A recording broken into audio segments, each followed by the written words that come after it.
Milampo sa upat ka adlaw nga water search and rescue kun wasar training ang 42 ka mga personahe sa City Public Order and Safety Office sa Island Garden City of Samal nga gipangunahan sa City Disaster Risk Reduction and Management Division. Gihimo sa CDRRMD Operation Center sa Freedom Park, Barangay Peña Plata ang training.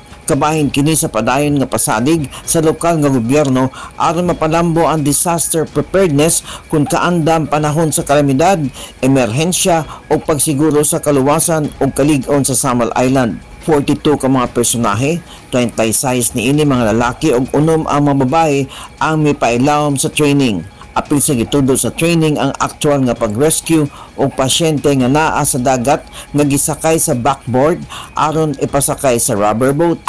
Lakip sa mga gitudlo ang water safety rescue techniques, saktong paggamit sa mga rescue equipment o coordinated emergency response. Tumong sa pagbansay nga makabaton sila o gikinahanglan nga skills o kahibalo sa saktong water rescue operation ato sa mga emergency sama sa baha, disgrasya sa tubig o natural nga mga kalamidad. Ang water training gipasiugdahan sa mga professional instructor gikan sa Provincial Disaster Risk Reduction and Management Office diin mihatag og hands-on exercises.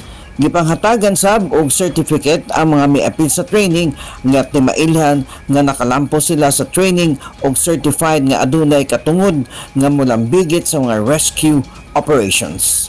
Peng Alinyo, Newsline Philippines. Stay safe.